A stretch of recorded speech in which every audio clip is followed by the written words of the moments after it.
There we go. Should be. Finding just a moment on YouTube. There we go.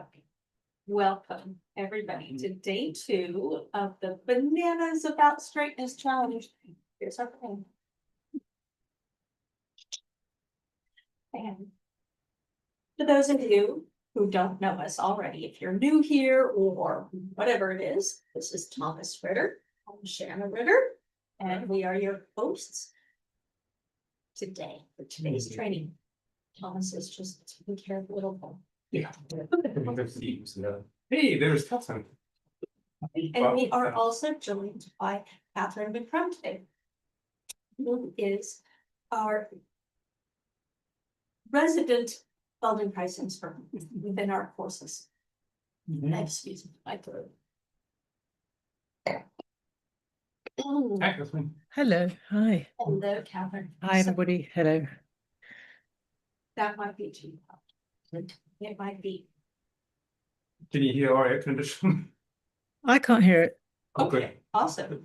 Then the mic is filtering well because it's very loud, but it's very hot here today. Oh, Another upgrade. yeah. Welcome, everybody. So we'll give everybody just a moment to file in, and please, say hello, tell us where you're coming from. Did you watch day 1? Did you get to watch it, and did you get to ride the exercise? And we'll get started in just a minute. Yeah, I saw some people wrote the exercise and posted videos. That's really So there good. were some videos coming in. This is really good. Hello, everyone. Let's see. Hi, Terry. Hi, Marjorie. Hi, Jane. Hi, Unke. Let's see. Hi, Ava. Hi, Maria. Maria? Is it Maria? Okay. And how do I say this? Lone? Lone it? Probably. I don't know. I loan it. Depends on where. Tell us how. It sounds Scandinavian. Yeah, it does. So I'll probably loan it. Hello, hello, Carol from Calgary. I wasn't reading about locations. Toby from Wisconsin, Marcia from Switzerland. And Ava says, I watched day 1. Did the exercise be screwed up with the pivot? I'm trying again tomorrow. I won't be able to follow the live then because I'm having a writing lesson at the same time. Oh, good. Well, yeah, writing lesson always trumps online training, right? Exactly. You can watch the You can recording. watch the recording, yeah. And, here's another one. Tunnel or Tunnel Tunnel from South Africa. Cool. Hello, and Island. I think I'm probably mutilating these names. I'm so sorry, everyone. Hello, and Dorothy from Scotland. Bev Slav, hi. Linda from the UK. Couldn't ride today, but planning on doing day 1 homework in the morning. Ooh, sounds good. Susanna Binder. Binder. Sorry, yeah, you're right. Okay. Lynn Stein from Florida. Miriam Riviera from South Florida. Anka says, watch day 1 and took a video, but Facebook didn't allow to load. Okay, the trick is to load it to YouTube, set it to unlisted, and then grab the link and share the link to that in Facebook. It's the way you need to do it if the file is too big. Henrietta says hello from Norway. Hi, Sophia from Norway. Norwegian, huh? Yeah. Swedes. Lou from Sweden. Jennifer from Alberta, but currently in BC. Ricky from the Netherlands. Hey, Cecilia from South Alberta, Canada. Charlotte from Norway. Island says did the ride, but can't upload it on Facebook, unfortunately, yet. Try that. Yeah, same issue, probably just upload it to YouTube if you have it. Everybody has a YouTube. If you watch on YouTube, you have a YouTube, and just upload it there. It's just, if you don't want everybody just finding it. If you don't care, then leave it public, but if you don't want people finding it, just put it to unlisted. Deborah says, here from Botswana, looking forward to tonight's session. Have a sprained finger, so right, sadly, but definitely intend to do it. Sorry about that finger. Herbert from Poland. Yeah, From brave. Hi. Hi, and Kyla from Ottawa, Lisa from Zambia. Wow. Wow, Some You know- exotic places, that's awesome. people from all over, I mean, that's so cool. Mhm. And yeah, Terry has responded to you, I think, so, okay, everybody, let's, Catherine, are you okay if we go ahead and start the presentation? Yeah, absolutely. Go ahead. I have to show you over here.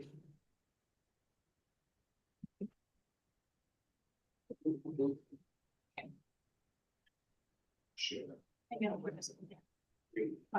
Yes. Got that, Amanda. Up in there is aging. There's They more do. brown spots than yesterday. They do. We have the same banana. Mhm. Yeah. I'll take- To move the window on it Yeah, to hide the result. yeah, it was covered. Here we go, so. Training 2, we're gonna talk today about the interplay or interconnection between the rider's crookedness and the horse's crookedness. And we have our special guest here, CATHERINE MCCRUM. And so just a brief review of what the challenge looks like in case you are just showing up right now. We are on training 2. I put the little pina colada there. Yesterday was the gymnastic approach to straightness, and tomorrow we'll be assessing results and talking about how to do that and helping you assess your results. On Tuesday of next week, we have a scholarship announcement. We are giving away one participation, one person, full scholarship, I should say, into the 2025 straightness course, and we will be announcing the person that we choose on Tuesday. Our team chooses this based on the interactions, the attendance, did you post video? Did you some people, they make beautiful pictures, some people, they make great notes, some people just really were diligent with posting their videos. So it depends each time, but that's the criteria we look at. And so, just to recap. So yesterday, we explained what straightness means in the context of training your horse. We discussed how crookedness affects every aspect of your training and impacts your horse's long-term soundness. Basically why it's important to work on straightness. Then we taught a writing exercise that you can use to evaluate your horse's crookedness tendencies. And you also received a worksheet that you can download with the diagnostic questions that you can use to help you assess your horse. So my question is, did you write the exercise yet? And if you video yourself writing the exercise, upload it to the Facebook group, or like I said, upload it to YouTube, grab the link and put the link in the Facebook group. And we just might choose your video for the feedback coaching session tomorrow. So it's like getting a free lesson from us. Yeah. Tomorrow. By the way, I Oh. saw a couple of videos where people have put up cones at X, but they put them like 3 meters apart, like 10 feet. That doesn't do a whole lot. Yeah. For The the cone diagnosis, the cone gates. I always put them one horse's width apart, that's maybe 2 feet, 60 centimeters.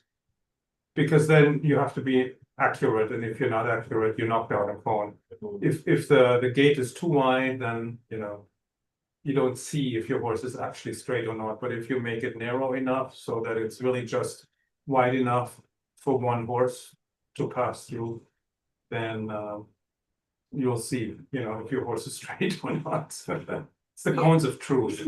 The cones. That's what I call them. Yep. Because they show you, when they're close enough, they show you very accurately if one of the horse's legs is escaping or not. So today we're going to be talking about the interplay between rider's crookedness and horse's crookedness. We are joined by Catherine. I thought maybe we would, Catherine, what do you think about before we go over the checklist that I did a little conversation and then we segue into that? That's a good idea. Does that sound good to you? So to look at the checklist first, did you say? Oh, I was Let's chat with you first. chat with Check- you. Oh, chat with me first. Yes. Let's chat with me. Talk about your background a little bit. Yes. Yes. Let's do that. Yeah. We have Yeah. new people in the challenge. Maybe. Yeah. May not know you, and maybe they don't know what Feldenkrais is. So I think it would be a good starting point to Yeah. you to introduce Feldenkrais. your background, Yeah. why you're here. Yeah, why am I here?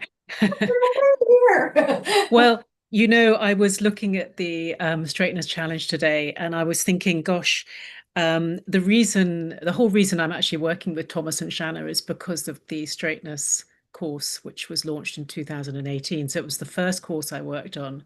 And people who know me will already know this story, but I emailed Thomas and Shannon because I got a promotional email about the Straighteners course. The way they talked about Straighteners, which you will have had a little bit of experience of if you were here last night or if you've watched the training video, just chimed so well with what I do with human beings. So I started my career as a ski instructor and then went into personal training at Pilates. Then I trained in Feldenkrais, which is a type of sensory motor re-education, very specifically focused on learning to reorganize how you move so you can move as optimally as possible in every action and every aspect of your life, which of course is very relevant to skiing, where I came from, but extremely relevant to riding. And I approached them with the idea that I might be able to help them out with their rider exercises and the seat exercises, and they might be able to help me out quite a bit with my somewhat, what is my horse known as? Quirky horse? Yeah.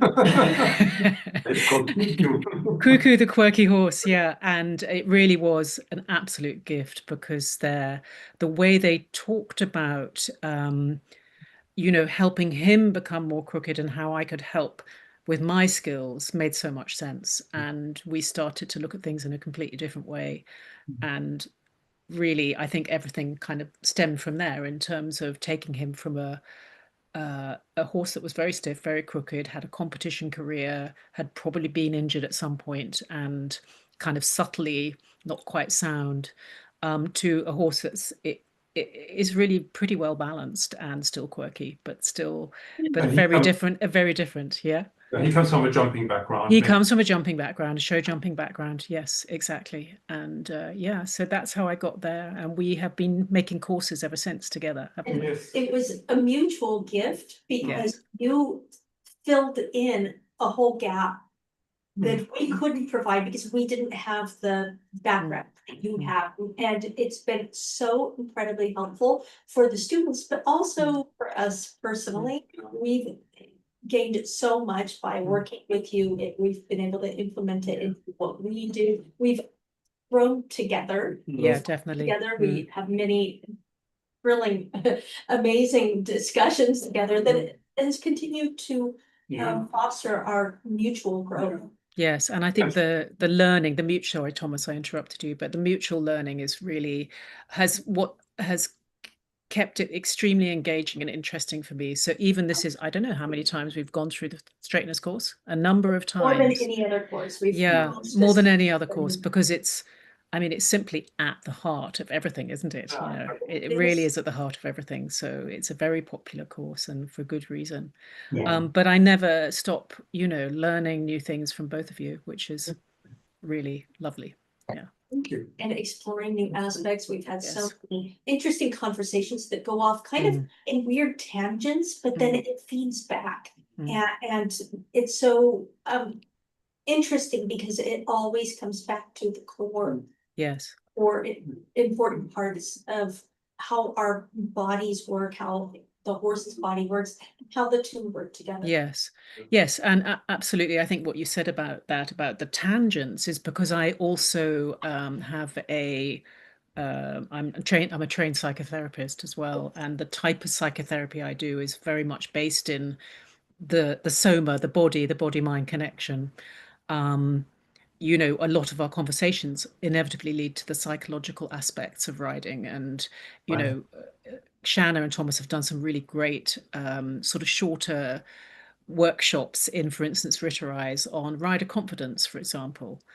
It's a really interesting area for me, how our bodies reflect our psyches and vice versa. Our psyche reflects how we organize our body. So if you're a little bit shaky in your balance, and for instance, that you're very secure over your left leg and your left seat bone, but your right leg, you're a little bit less secure, that affects your confidence. Yes. And all these things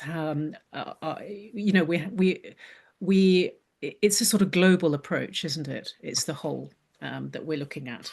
And Yeah. can I just say that then the writer may realize that their confidence is lacking. They might Yeah. not realize what it stems from, that it's actually Yes. stemmed from their crookedness. And Yes. no matter how many trainings or books on confidence that they listen to, it's not going to get better actually until they actually address it, Yes. the cause, which is the crookedness. Yes.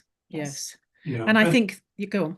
I'm sorry, it's the same with the horse. I just want to say, Yeah. what you described for the rider applies to the horse. Horses that Yeah. are crooked and unbalanced are often spooky, intense, Yes. nervous, because they think they're going to fall down. It's a very primal fear, and in humans, it's probably the same, that Mm. if you don't feel grounded and balanced, you have this, fear that you might fall down and die, and I think it is really a very primal and subconscious. It makes people tense and then makes them grip, with their reins and with their legs and so on. Yeah. And with the horses, same thing. And we've seen that so many times that as you balance the horse, as you straighten the horse, as you connect the forelegs to the ground, they become a lot more relaxed because now they know that they are the master of their balance and that nothing can make them fall over, so, and then all of a sudden they're very cool, they're very calm, and it's like a different animal all of a sudden. I think for the riders, it's the same. It is the same. And actually, your brain and your nervous system prioritize not falling over everything else. So if you and we do that by bracing in very particular habitual ways, which I'm sure all of you will be familiar with.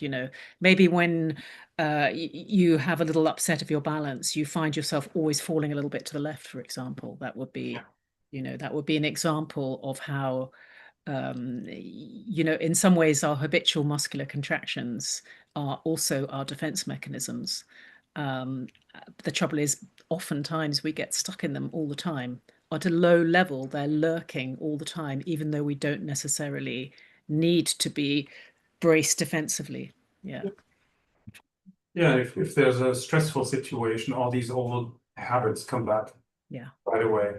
You see when people go to clinics or when they go to competitions, Yeah. that they and their horses both, they revert back to old negative patterns, stress, tension, holding their breath, bracing in various parts of the body. And even if they had overcome that at home, in the comfort of their own arena, they can be brilliant, but then you go outside and then there's the critical watchers and stress of the judge, and or in a clinic, new environment and so on, different horses. And then all of a sudden everything goes back to the way it was a year ago or 2 years ago, and it's demoralizing, sometimes frustrating. But I think it's natural that once your, I don't know, emotional equilibrium is disturbed, you go back to the defensive postures, and the horse is the same thing. Yeah, So. absolutely. And I think that one of the things that I brought to the programs was that you need it's really very, very helpful to your progression if you work on yourself at home before you get on your horse. And I know we're all busy people, but one of the things that I've tried to do is introduce these really short 5 to 10 minute sessions for people so that they can fit something into the day, and make it a habit that before you go riding, you'll do something to address your own equilibrium, your own sense of your midline, your ability to balance equally easily over both legs, all those things. And you can address that at home, and it makes such a difference. So that's really something I feel quite strongly about, because I think then we're being fair to the horses, Yeah, exactly. giving them a chance, Yeah, very true. Yeah. Yeah, one of the things that I wanted to mention earlier is that, Shana and I cover the horse side of things usually, but there's always the rider side as well. Like the horse, and the horse can only be as balanced as the rider is. The horse can only be as supple in a way as the rider is. The horse can only be as straight as the rider is. So it's important to work on the rider's body awareness and seat and suppleness and functionality and so on. And Feldenkrais is perfect for that. And you could also say that dressage has an aspect of Feldenkrais for horses. It has an aspect of yoga. It has an aspect of weightlifting, and it has an aspect of cardiovascular training. So it's like many things in a sense that make up the training of the horse. But the Feldenkrais part really is of central importance in the sense that it teaches the horse how many legs it has, where the legs are, that all four legs are strong enough to support the body, and that you can move the weight around from one leg to another, to another, to another, in any combination or sequence. And horses don't inherently know that, which was a big surprise for me at some point, like teaching, hundreds of horses and riders in clinics. I was surprised at how many horses didn't really have a clear understanding that they had hind legs, or they had legs on the left side of their body or on the right side of their body. Like they were not really clear in their own mind how many legs there were, where they were, which leg was up, which leg was down, and where to support themselves to do something that we were asking them to do. Even if it was very simple, some horses had massive problems with really, really simple things where you would think that's the easiest thing in the world, right? But horses were struggling with it. And initially I thought, well, they're just stiff in that particular area. But over time, seeing also how horses can improve very quickly in 10 minutes from not knowing how to do a simple movement to doing it pretty well, I thought stiffness doesn't disappear over, within 10 minutes. So I thought that's got to be something else. It must be body awareness that now how the right things connect in the horse's brain and muscles. And I think that's sort of the Feldenkrais approach. I think that's what you recognize in our course, and that's why you reached out to us. And so I think that's a perfect match in a way. Yes, I think that because in Feldenkrais lessons, the focus is on the quality of how you move, the smoothness, the ease, is it effortless or feels effortless? Of course, there's always effort in movement, but it has that sense of quality. You see the best martial artists in the world, and it looks like, particularly with forms like Aikido and yoga, it feels like everything is smooth with no rough edges, and yet they can generate tremendous power. And you see that with the best athletes in the world. And that's what you see with horses who are really, really highly trained as well. And I saw is an interesting comment from one of the students in What, Why, How, Thomas, who was saying that she'd ridden one of your patterns and she'd been very keen on riding the pattern, but she'd ridden it kind of in too much of a correct kind of way. So, and her horse wasn't actually able to do it with rhythm, with smoothness, with evenness, through being able to weight all four of his legs. So it became something which was a bit counterproductive. And your advice had been lessen the difficulty and find the quality effectively, so that you can do the exercise with a rhythm. And that is Feldenkrais. It's not like,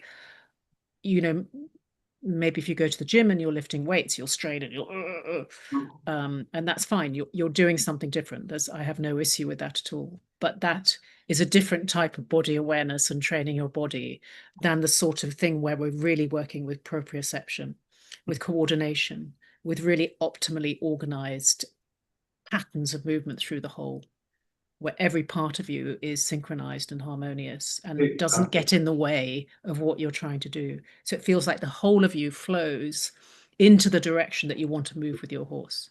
And that's what we're listening for. There's a kind of sense of both effort and yielding and all those sort of things which you see in the horse. Of course, the horse has to be able to push with a leg, but they also need to yield with another part of their body. And it's that kind of interplay that I think we offer with the Feldenkrais lessons, which fits so well with you. Yeah, I was just thinking as you were talking that when we were young, we have these ideas of what's correct, and then we try to make the horse do patterns and movements correctly, like the judges want to see them. But then you sort of subject the horse to the movement or to the exercise. And then you're missing the point, right? So, I mean, every exercise, every movement has a certain gymnastic effect on the horse. And you know, the older I get, the more I think I understand things, the more more interested in this flow of the movement, the flow of energy, this effortlessness that you're describing, and that effortless, smooth, harmonious flow then leads to power. It comes out of balance and straightness and suppleness, and being able to direct the energy of the hind legs in anywhere, left, right, up, down, forward, backward, and so on. And when you eliminate all the rough edges by suppling the horse and balancing and straightening, then often the gaits start to be brilliant, because there's no more friction in the system. There's no more sand in the machine, so to speak. You know, you're not losing energy or movement from blocked muscles and these false bends where energy leaks out, and so on. And so the quality of the gait was really much more interesting or much more exciting to me than any individual movement. You know, I always have a kind of an inner picture of what it should feel like. You know, and I try to create that picture. And it's a great feeling, and it could be just a walk, it could be just a trot going around the school, right? Nothing special. But it's that quality that is a little bit addictive in a way that's you know what I'm looking for. But then if you have that quality, then movements become much easier somehow, like even more advanced movements, then are not really a big deal anymore.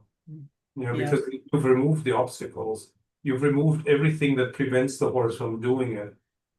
You know, so if you run into problems, then you know that would be one way of approaching it and thinking, well, what's preventing the horse from doing the half pass or flying change?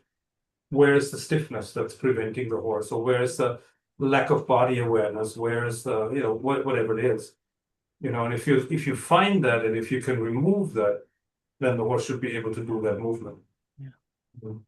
Yeah, and that kind of which comes with experience, of course, is that when you know what you're doing, when you know how your horse is moving and potentially how a horse can move, you can do what you want, and that's very much is one of Moshe Feldenkrais's most famous sayings, if you like. When you know what you're doing, you can do what you want, and that is true to quite a great degree, I think. I like that a lot. That stuck. That quote, and it's very yeah. But of course, you know, in order to help the horse move with this ease and this fluidity and so on, we have to be able to model it in a sense. We have to move with ease and fluidity, you know, which in terms of our seat, it means we have to be able to rotate our pelvis left and right. We have to shift the weight left and right. We have to be able to use our lower legs and thighs and knees and reins independently, but connected. Like in an orchestra, all the instruments have their own sheet of music with different notes. They don't play the same notes at the same time, but it creates harmony, you know, because it's orchestrated, it's coordinated, and our body parts need to be the same. They need to be like the instruments of an orchestra. And if you can't use them like that, then we'll have a hard time helping the horse move with ease and grace and so on. Then we'll interfere, we'll disturb the horse, we'll block the horse, and that kind of thing. Well, let's then dive back into the presentation, and we can go through our little list of the ways that the horse's crookedness affects the rider, and the way rider's crookedness affects the horse. No? Okay. And so, as I said, the rider's crookedness affects the horse, and the horse's crookedness affects the rider. So we prepared with this little list, and this is not in the progressive download yet, but I will make the team make one up, and it'll be available by tomorrow, I'm sure. So this was a last minute addition coming up with this list. So Yeah, this is Real all survey. based on you know, our own personal experience, Mhm. writing, teaching, observing, Yeah. thinking about what we saw, what we felt. So I mean, the list is not complete necessarily, right? You can Exhaustive. expand expand it and add your own observations and your own experiences. It's just when I make lists like that, it's usually things that I can think of within 10 minutes, you know, things that I remember from writing and teaching and watching and so on. But they're always open-ended in a sense. You can always add more to it, you know, and that's kind of one of the nice things about it. It's gives you a starting point, and then you can watch when you write, or if you're a teacher, if you teach students, see if these things come up for you. If you can observe these, do you have any of these issues? Do your students have any of these issues? And maybe, you know, you have issues that are not on the list. Maybe your students have issues that are not on the list. So complete the list, you know, add to the list. It's a collaborative effort in a sense. It's like in science, right? Everybody adds their little bit of knowledge, and whatever they figure out, they add to the body of knowledge of the field. And as writers, we're the same. We're all little scientists in a way. Yes, we are. And I want to add something as well, you know, take something like pelvic rotation, one hip being forward. I'm sure everybody here will recognize and maybe have, you know, they've seen it in other people, or you feel it in yourself. But the interesting thing about having one hip forward is I can almost guarantee you'll have your face facing the middle and your eyes facing the middle because you want to be going forward. So how do you manage to have one hip forward, but your head and eyes are oriented straight? Well, you make something happen in your chest. You have a little counter rotation in your chest, in your upper thoracic. You do something with your neck. So it's every single one of these, which is kind of focused in on an area, more or less, expands out into the whole system. Right. So when you think of a problem, if you like, or an issue, start to think about how is that reflected in the whole of you. When you have one hip forward, how does that change the weight over your feet? Are you a little bit more balanced on the inside of one foot and on the outside of the other? And is that related to one hip being forward? Is one shoulder a little bit higher than the other? How does that relate to your hip being forward? Because you can then address the issue of your hip being forward from any part of you. Whereas if you start to hammer away at trying to make your hip straight, you make your hips straight, but then your heads go over here. Well, you can't really do much with that, can you? So, you know, you're like, your hips are going forward, but your head's wandering off to the right. That's not going to be very useful. So every little thing that you notice, every detail, always exists in a whole pattern of movement, not posture, not still, not something fixed. And it's not that we don't want pelvic rotation. We do. What we want is the ability to be able to rotate the pelvis equally or Equally easily. possible. Yeah. Equally, Yeah, so it's exactly. doable in both Yes. directions, both ways. Yeah. Yes.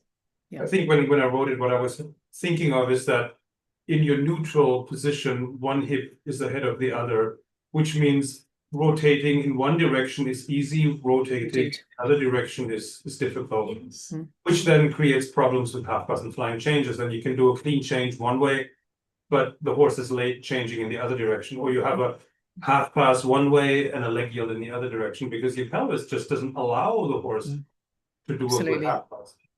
Yeah, absolutely. And I think that, you know, with when you, Thomas, look at that in the rider, your attention goes from how the pelvis flows into the whole of the horse. Right. Yes. So you're exactly doing what I do, except that my attention goes to how does that, what you see of the pelvis being forward, go into the whole of the person, because our backgrounds are in different areas, which I think makes it really interesting, you know. And that's so valuable, and especially that you know what you said about everything exists within a bigger pattern. Yes. Every time you change a little detail, it changes or it influences the whole body. It has repercussions through the entire system. So it's great to what you said. You know, if you notice one detail, then look at what's the rest of the body doing. How does that influence the rest of the body? Because as dressage riders, we tend to get focused on details, and then we zero in and like a little terrier, we bite down on that detail and then don't let go, right? And then we want to drill it until something gives. And that's often not effective, or probably never really effective. But looking at the big picture and then trying to influence different parts of the body, in a more playful way, is a lot more successful. Yeah, do you want to talk about any of these in particular, go through them? Yeah, we can briefly look at them, like a stiffness in one hip joint. So if somebody has an arthritic hip on the right and can't move that hip very easily, the horse's right hind leg will start to step short. Yes. Can even go to the point where the horse looks lame in that right hind leg, but is always short. So any stiffness in the rider's body will transfer itself to the horse. The horse will mirror that stiffness. And of course, that restriction then travels through the horse's body, just like it travels through our body, it then also travels through the horse's body. And it can, as you mentioned here, it can restrict the flexibility from the hip to the jaw. So it impacts other parts of the body too. Yeah, I remember many years ago in a clinic, I rode somebody's horse, and his right hip was just really stiff. The right hind leg was really restricted in his range of motion. And because he was always ridden only by one person, I could almost feel her seat in the horse. I could feel where she was sitting, where the thigh was, where the lower leg was. And I could feel the stiffness in her right hip that caused the stiffness in the horse's right hip. That was a big eye-opening moment for me. It's like, oh wow, man, that was really interesting to feel that. Or, we've had students who would hold the rein with one hand, like one arm was completely locked up and just holding the horse, man. And of course that creates massive resistance or bracing in the horse's jaw and the underneck and the hip on the same side. The whole horse can turn to concrete on that side. And if the rider could relax that shoulder and arm, elbow, wrist, and so on, the horse could relax. But as long as the rider is, it's like they gain stability. It's almost like they stabilize themselves with that one arm. It's like literally like all the muscles were tense. And not sure where that came from, probably some form of imbalance in the rider, but that's where they gained, or they got a sense of control and a sense of stability and balance. Exactly. Well, I think it actually goes in, pretty much we say the one underneath is that often when someone is holding in their bicep, you can maybe observe this in yourself. Every time you get a small loss of balance, your biceps will tighten. And so if you've got a small loss of balance to one side, so you feel like you're falling off one side, your body will automatically tighten in your left bicep or your right biceps, doesn't matter which one, and you'll be gripping a little bit. And that's a very natural bodily reaction. So often the fix, if you like, or the solution is not to try and relax the arm, because if you could relax the arm, you would. But then you're working against your brain and your nervous system, and that never works for very long. The moment you stop focusing on it, there you are with your tight arm again.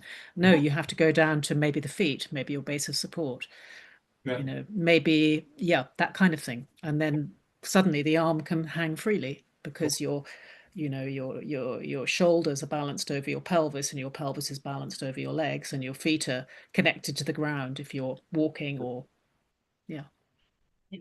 Yeah, that's a really important point. As riders, we tend to see the symptoms, right? But the symptom is not the cause. So if you try to fix the symptom, you're not going to get very far. So we have to figure out, why am I bracing so much with my arm? Why am I, tightening all the muscles in that one arm? And until you know that where else to look, you have no idea that it can be caused by something else going on in your body. Yeah, I mean, literally the point that if you are, holding with your left arm and you're sitting off to the left side, your jaw will be over to the left side, your tongue will be to the left side, probably your head will be a little bit tilted, and one eye will be looking in a slightly different way than the other. So until you start to feel these things and notice them, it's very difficult to do anything about it, except for a moment of really like, oh, I'm correcting myself and feeling stressed. And you can't maintain it, which is why I think so many riders look so tense, because they're so busy trying to hold themselves in good posture that they do that by getting really stiff. Like, I'm going to hold my head like this and my shoulders like this. Yeah. Yeah. That's true. I mean, unfortunately, the seat traditionally was taught in a very static way. Yes. Like there is this one posture that's correct.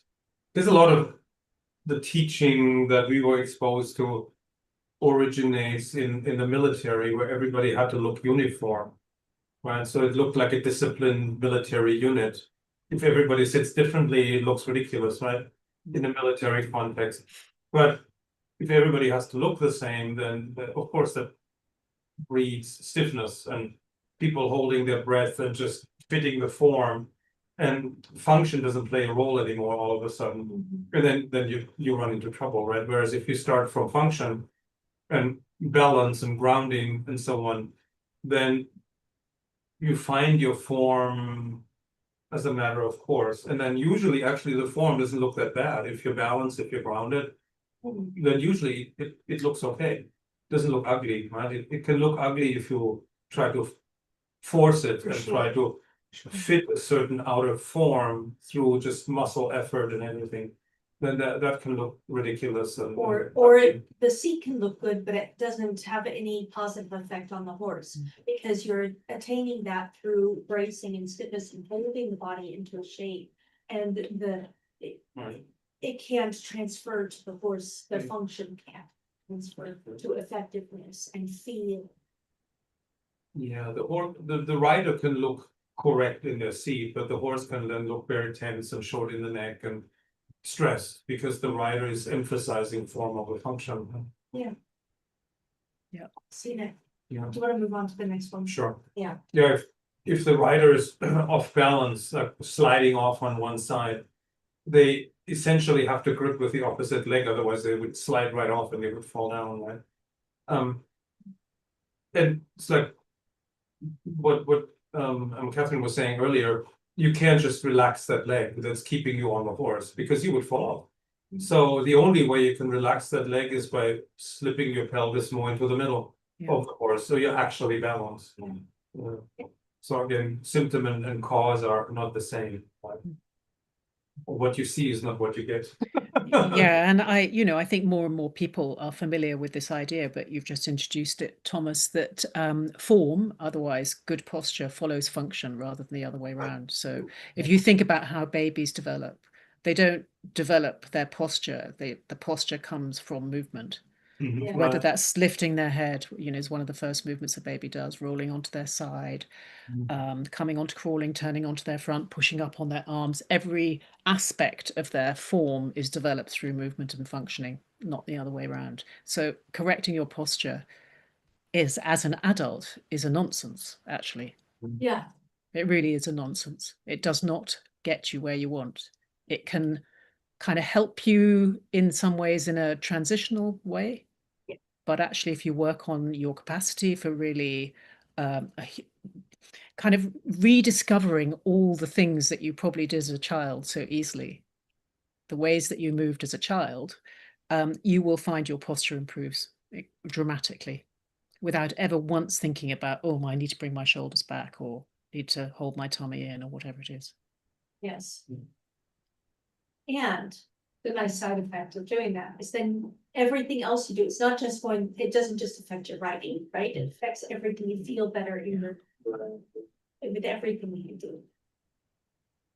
So, but let's move on to the tilting the head. Yes, a lot of riders ride a little with the head cocked to one side, and of course it creates a lateral imbalance. I don't know if it also creates maybe another rotation in the spine or twist or something, it probably has repercussions all the way down Probably to the related pelvis, to right? Yeah. Yeah. Or if your head is curved like this, then maybe below the spine is curved in the other direction to compensate for that. It has to, yeah. So, Yeah. And again, you can't fix it by telling the student to keep the head straight, right? You have to start lower down somewhat. Because probably that head tilt is just the result of something that's already out of balance lower down. Yes, well, sometimes someone's had an injury, and we are very, very good at protecting injured areas, and we're not so good at actually helping that area become as functional as it was before.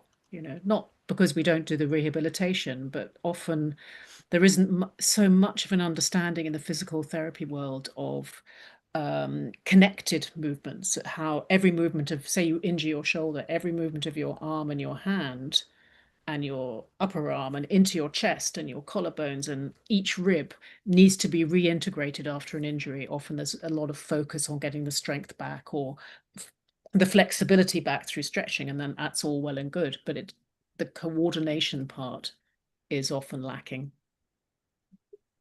So you're left with a shadow of the injury, and then as you get older, you get layers and layers and layers of these shadows after each little kind of tweak of your ankle or, you know, pull on your knee, and it kind of stacks up till you feel a bit like a corkscrew.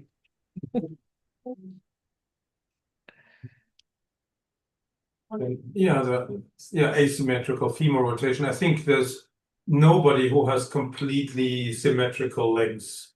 Like usually you have one leg where the femur is rotated inward, so your toes point forward, and then the other leg turns out just ever so slightly. I mean, I do too, you know. Yes. I've never been able to get rid of that somehow. Well, it doesn't have to do with, it has to do with other things, Yeah, right? exactly. But yeah, if your leg turns out a little bit, then it tends to contract the hamstring a little bit. It tends to limit the flexibility of the hip and so on. And so, I mean, I always try to rotate both femurs in, but for some reason, one is always different than the other. Well, it has to do with pelvic rotation, right? Yes, that, and also, you know, if you're right hand dominant or you're left hand dominant, that sets up a certain way of organizing yourself to take weight in order to do skillful things with your dominant side. Horses, I think, also have exactly the same patterns. They tend to have, from what I've seen, they have one hind leg which is a little bit more internally rotated and one which is more externally rotated. The internal rotation is often on the right side and the external on the left side, which is very similar to human beings. All the organs in your body, they're not symmetrical. You've got 3 lobes of your lung on your left and, sorry, two on your left and 3 on your right, and you've got your heart, so that's a slightly more solid structure than your lungs. So, and the liver is over here, and Gallbladder, that's all. yeah, exactly. So we don't start as symmetrical. So there is no chance to be symmetrical ever. You won't ever be symmetrical, but you can learn how to organize each bone and joint to feel more similar and equal. And that's what gives you the feeling of being even in the saddle, balanced in the saddle, being able to do both, you know, things on each side much more easily, becoming more skilled with your left hand if you're right-handed, that kind of thing. Yeah. It's possible to really learn it, but it isn't necessarily natural. Right. And yeah, I guess when we start out, we think that we need to become symmetrical. Or the point of straightness training is to make it more symmetrical. But I guess really the point is to become equally functional Functionally. in each direction. Yeah. You know, so we can ride a left circle as well as a right circle, or a left shoulder in as well as a right shoulder in, a flying change left as well as a flying change right. And how we organize that under the surface is not that important as long as the result is equally good. Which probably means, you know, we have to do it a little differently going left and Yes, going like we have exactly right. Yeah. differently. And the horse has to do it a little differently. Yeah. Yeah. And yeah, real symmetry is not achievable because, you know, we're not symmetrical in our anatomy. You know, No. that's probably the whole, you know, underlying reason why there is this little, you know, difference between left and right. But we can learn to function and operate with equal skillfulness, I guess, or dexterity. Dexterity is a nice word, isn't it? It's a good word. We can get the job done, basically. Let's get it down to basics. Exactly. Okay, so let's continue with our heels, you know, often one heel is higher than the other.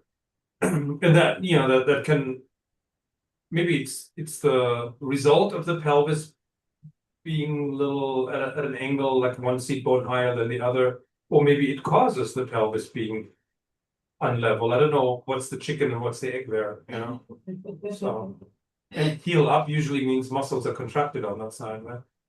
Yeah, so it's funny actually. Sometimes when people tend to have one heel a little bit up, if you think about it, when you lift your heel up, you're slightly pushing, bringing more weight onto your forefoot.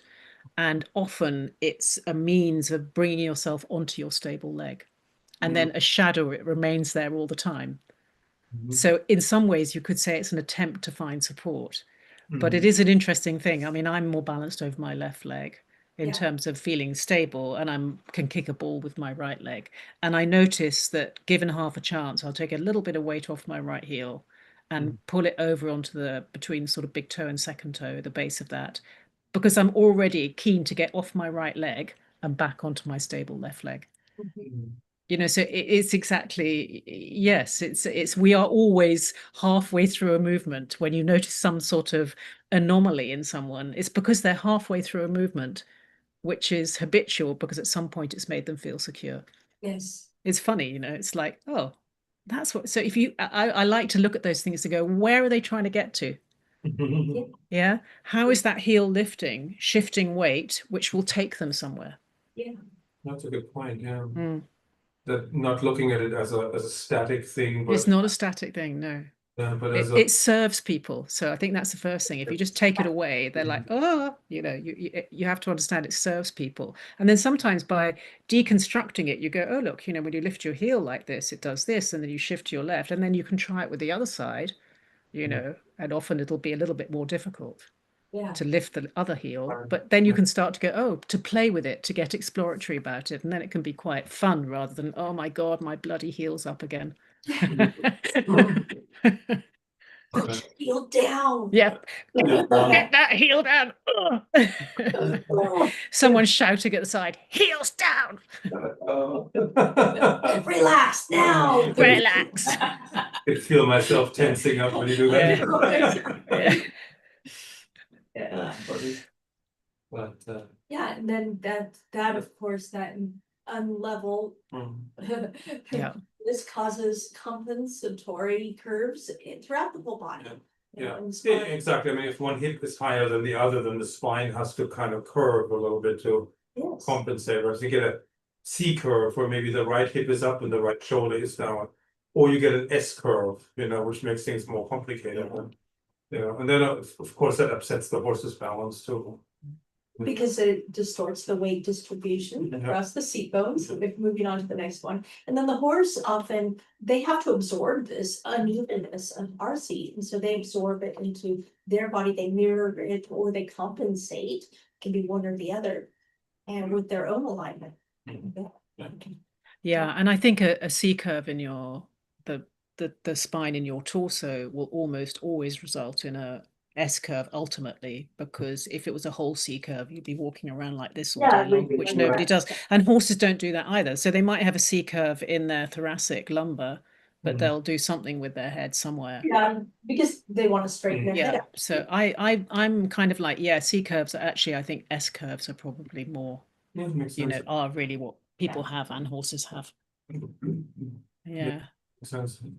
Yeah. For a while, everybody was talking about collapsing in the Right. Yes. side. You know, this became a focus point for a lot of people in and teaching about the seat for a while. And so I think that's, you know, of course, they're just looking at part of it, you know, just this kind of the side of the torso, when it does impact the head is impacted, the hands are impacted, the legs, the feet are impacted, everything. It's a whole system. Yeah, and I mean, you know, really as well, we don't really move in single planes of movement. We move in combinations of planes all the time. Yeah, so with every side bend, there'll be a little rotation, a little flexion, a little extension or whatever. So it's always a kind of spiraling thing is happening, even in your feeling of being in your worst you know, when you're really stuck in your habit, you're like, you'll still be in a kind of spiral. And actually for me, understanding that it's a spiral gives me a kind of understanding how I can spiral myself out of it. It's really funny, the spiraling movements when I'm really stuck, like rotation and feeling that kind of sense of a spiral really helps me get out of if I'm feeling a bit stuck in my own asymmetry. Yeah. Interesting. But that's a good point too, that, you know, we can move in 3 dimensions Mhm. and that they're always present together. Mhm. You know, and that if we notice something off in 1 dimension, there's probably something off in the other 2 Yeah. dimensions too that we haven't noticed yet. You know, Yeah. so that's something maybe to keep in mind and Yeah, exactly. Picture. Yeah. yeah. Yeah. And, yeah, then the pelvic rotations, like if your right hip is back, your left hip is forward, that can lead to your right toe pointing out and your left toe pointing in more. That this sort of has this Yeah, like we're talking about. transfers itself to the bones below the pelvis. Okay. And Yes. which means in that case, it wouldn't help to turn the right leg more in, you would have to move the pelvis a little bit. Right. So Instead of correcting it at the symptom level, which, you know, the instructor yelling at you to turn your leg in more, which is something I used to do before I understood all of this. You know, there was a time when I just corrected the symptoms too, but that's futile. You know, because you just have to correct it over and over and over, and it comes back. Yes. Because you're not fixing it at the core source of the problem, which is, it comes down to, yeah, the pattern from the body. And usually it's the base of support, always come back to the basis. Yeah, I think you know, for me, base of support and the organization of the head and eyes, Yes. and then understanding that all powerful movement is initiated from the pelvis. So the pelvis kind of moves to support every area of the body, both up and down. So yeah. So, and it's about the pelvis in relationship to your base of support, because that's your center of mass. So how you organize your center of mass to move in relationship to your base of support is the key to pretty much all good athletic movement, certainly. Yeah. And then the head and eyes are there to orient you. So if you can only orient easily to the right, you're a bit stymied. So you Right. kind of, yeah, you've got to get sort of ease in being able to use your head and eyes, your ears, everything in all directions. It'll never be exactly the same. You'll always have one preference, but you can really, really equal it out quite a lot to a great degree, I've found. Yeah, over the years, I've really, you know, I could never have imagined that I could have found so much ease in turning to my stiffer side, but there it is. Yeah. There it is. There it is. Yeah. So the next one is any asymmetry in the rider's body. yeah, if riders, for example, have their left hip always back and the right hip always ahead, the horse will mirror that. So the haunches will tend to go to the right, the horse's left hip will be also back and the right hip will be forward, so that sets them up for haunches in right position. Which then creates problems if you want to ride a shoulder in left or haunches in left or half pass left or so. Or if the rider turns their left shoulder forward too much, they will tend to give too much with the left rein and maybe take too much with the right. So the horse will overbend the neck to the right and push the shoulder out on the left. Just as a mirror of that rotation of the rider's shoulder that is not helpful at that moment. And so any asymmetry in the rider's body will show up in the horse too. Or muscular tension, and the next thing. If the rider is tense somewhere in their body, it will transmit itself to the horse's body part that's in contact with that part of the rider's body. Now, if riders are very stiff in their wrists, the horse will lock the jaw, they will engage the underneck, embrace with the underneck. Protect themselves. Yeah, essentially. exactly. Then they kind of hang on each other a little bit. If the rider's hip is stiff, the horse's hip becomes stiff, the hind leg steps short. And you know, so you can find analogies for every body part. Wherever you carry tension, the horse will mirror that tension in the wherever he feels it in his body. You know, and that could be anywhere: jaw, you know, tongue, underneck, shoulders, rib cage, back, hind legs, and so on. Yeah, We will be answering questions a little bit at the end, and hopefully, hopefully we get to that. But we did have a question from Trudy. She said, I've had spinal surgery and I'm asymmetrical. Will Feldenkrais help this? And I thought Generally, I would say yes. I don't know what your, what the extent of your surgery was or how far you've got with your recovery, but generally it's very, very helpful for things like that because, when you've had a surgery, you're always going to have that place which you've been operated on where you're going to have scar tissue and some compromised, some area of yourself is compromised. But what Feldenkrais does is because we're always looking at the whole person, we look at how can you make every other part of yourself as functional as possible to support that place which you don't have, where you've had some trauma, if you like. Yeah. So yes, in my experience, it can be really helpful. I never want to say, yes, it's helpful for everything because that's just not true. And sometimes a method just doesn't work for people. It's just not, just doesn't vibe with them. So yeah, but my experience is I've done a lot of rehab work with people post-surgery, lots and lots of spinal surgeries, hip operations, all sorts of things. Worked a lot with people with strokes, and it's amazing how much function you can recover if you work with your sort of body's intelligence, how your body really is designed to move. It's all there. It's what you see, as I referred earlier to children and developmental movements. It's often the developmental movements which you see kids do, which restores adult movement after surgeries. Yeah. Isn't that how Moshe Feldenkrais developed his method? Because he had a serious accident?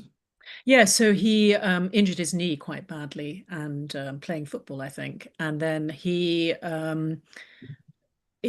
couldn't really walk very well on that knee at all. And then one day he kind of fell off a pavement and injured the other knee. And overnight, his injured knee became perfectly fine. His non-injured knee was very, very painful. And he realized that injuries and stress and pain often aren't actually located in the area. They must be located somewhere else. So then he started to think about that it was to do with learning, to do with the brain and the nervous system. And this was in the 30s as well, the 1930s. So he was so ahead of his time in that. Of course, now people kind of go, yeah, they talk about it all the time, but nobody was talking about it then.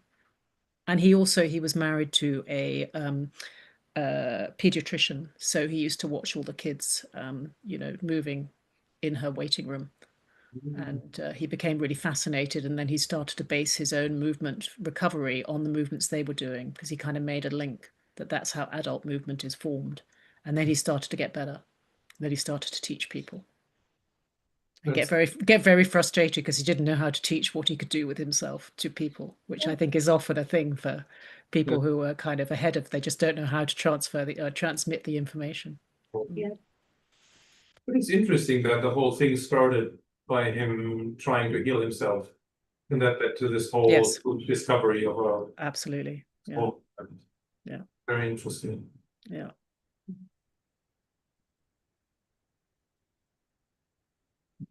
So, Jolene asks, one more question. She asks, how can we find out about asymmetries in our own bodies? I'm hoping that the homework tonight will give you a little bit of a glimpse of how you can find about your own asymmetry. It's only one example, it's only one movement. But it will give you a feeling, I think, of how to become your own movement detective, if you like, to start to research into your own body so that you can start to feel and understand the relationships between the different parts of you. And I was kind of interested, Thomas at one point was talking about, turning the shoulders, and can you turn the shoulders equally easily one way or the other way?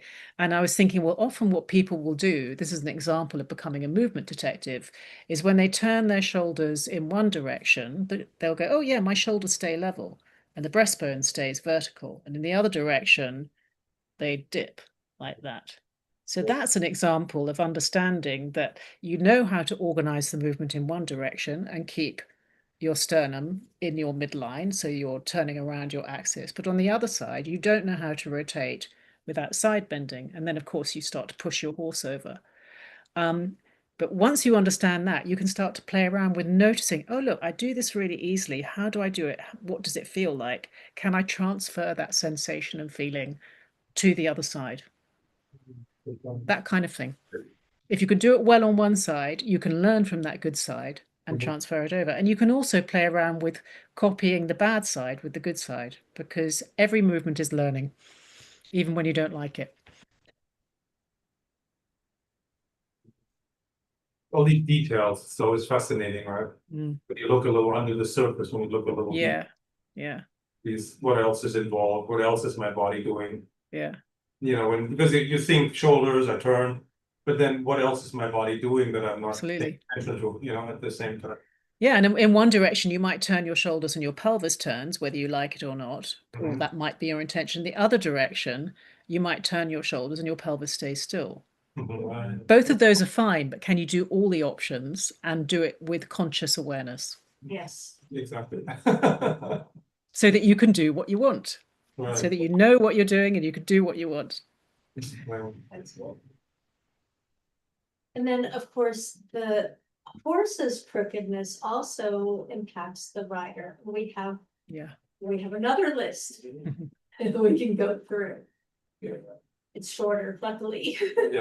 Yeah. Sometimes horses push one hip up because the hind leg on that side doesn't flex its joints, right? So you're sitting on an incline, and that will then often lead to riders kind of sliding down that incline, which means that now one hip is high, one hip is low, and now the spine has to curve and do these other things that we had mentioned in the rider's crookedness.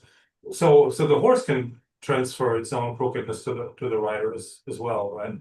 Or if the horse's rib cage always bulges to one side, and you know the rider then gets laterally unbalanced as well, and then they have to compensate so they don't just slide off, right? So then they have to grip and hold on. You know. Both of these you may notice when the saddle gets pushed off to one side and you're always having to adjust it and bring it back to the center again. That both of those can cause that. Yeah, so horse pushes diagonally, I guess it can make the rider twist a little in their seat. It can create a rotation in the pelvis that the rider doesn't necessarily want to do. Yeah. Or asymmetrical movement in the horse's back. Also lead to muscular fatigue, back pain, imbalance. Yeah, if you have to balance the horse out because he's moving unrhythmically or very asymmetrical, you may have to use a lot of back muscles and abdominal muscles to help the horse move more evenly, and then you'll feel it in your muscles, you feel it in your back after the ride. Yeah, for sure. You know. Experienced that many times. Yeah.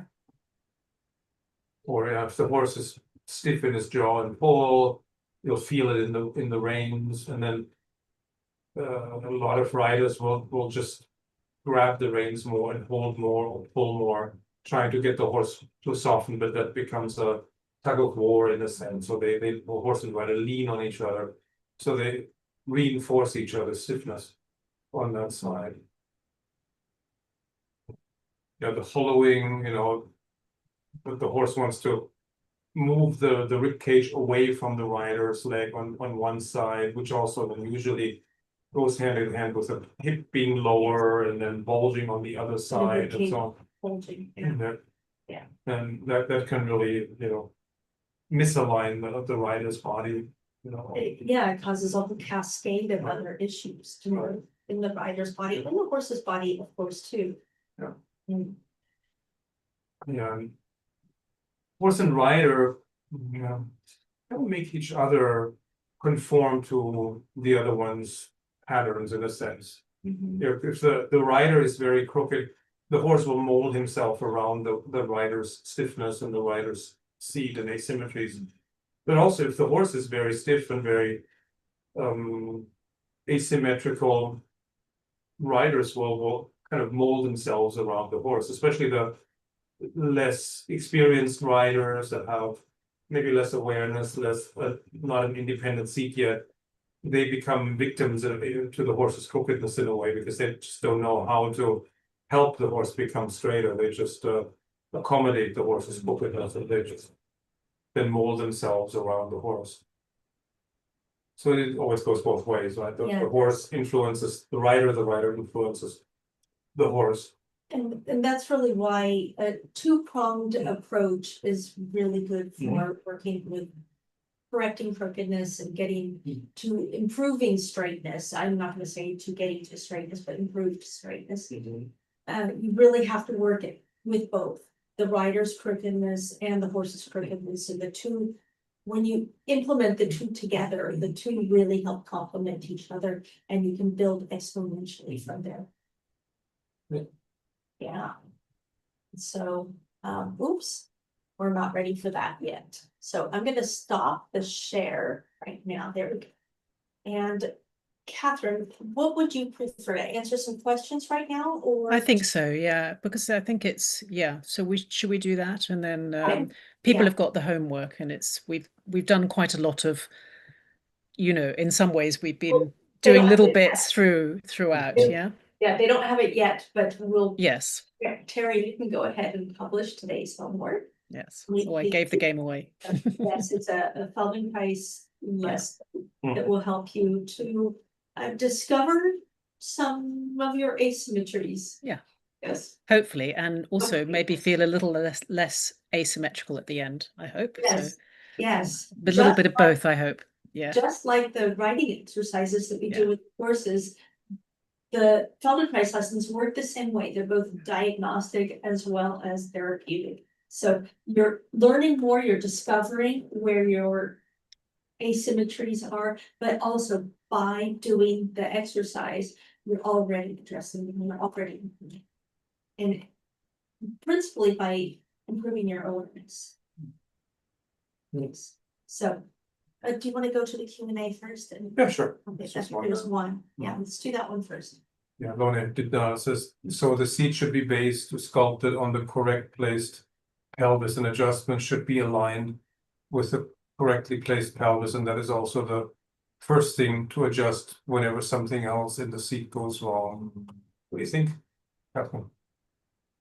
I mean, it's not a bad place to start, to Mhm. pay attention to how your how, you know, the weight on your two sides of your pelvis. Is your pelvis more tipped back, more tipped forward? Is one, as Thomas mentions, one side of your pelvis rotated more forward? It's not a bad place to start, but the cure, if you like, is on understanding how that misalignment, if you like, is reflected in the whole of you, and that you could work with your feet and your legs and your pelvis would be in a better position. Yeah. So yes and no. Yeah. Or possibly, yeah. It It depends is what we're going to say. It depends.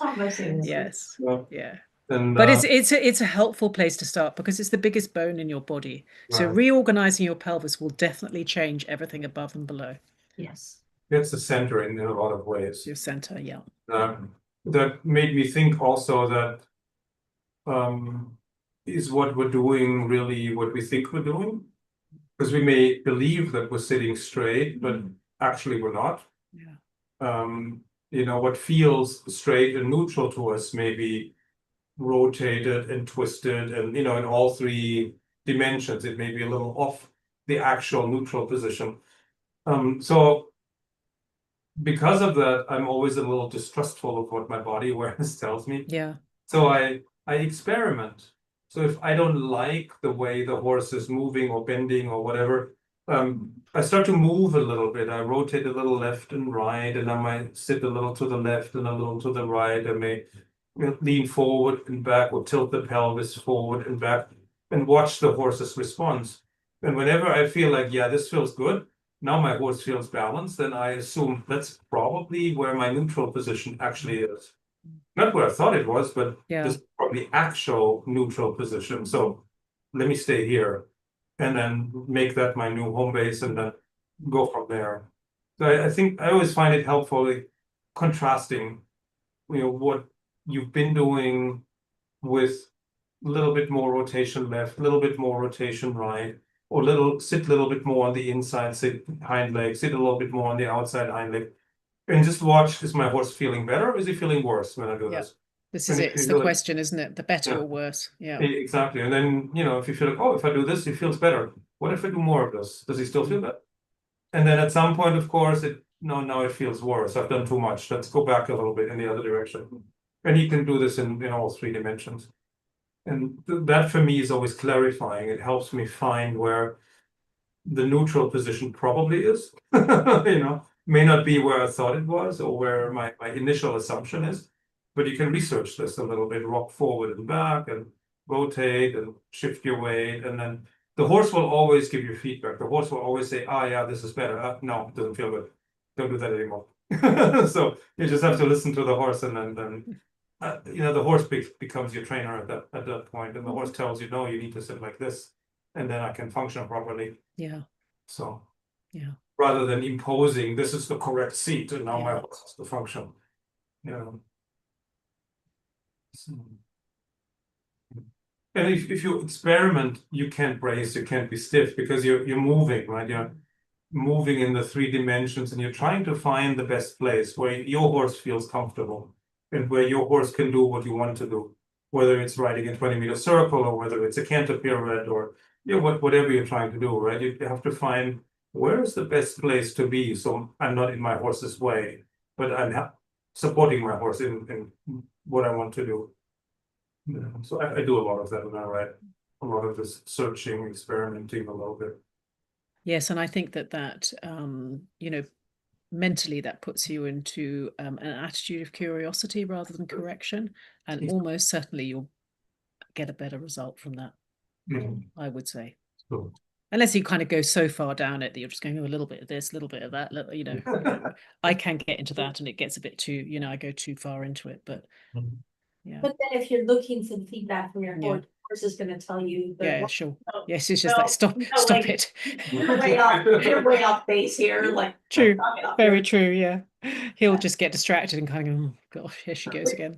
Yeah, it's not a random experiment; it's an educated experiment. Yeah, exactly. Yeah, it's exactly. It's got to have some structure to the experiment. Yeah, and it's nuanced. It's not all or nothing. It's not abrupt. Like whenever I do these, I move in small increments and watch the horse. So people may not see what I'm doing, when it's small, small amounts.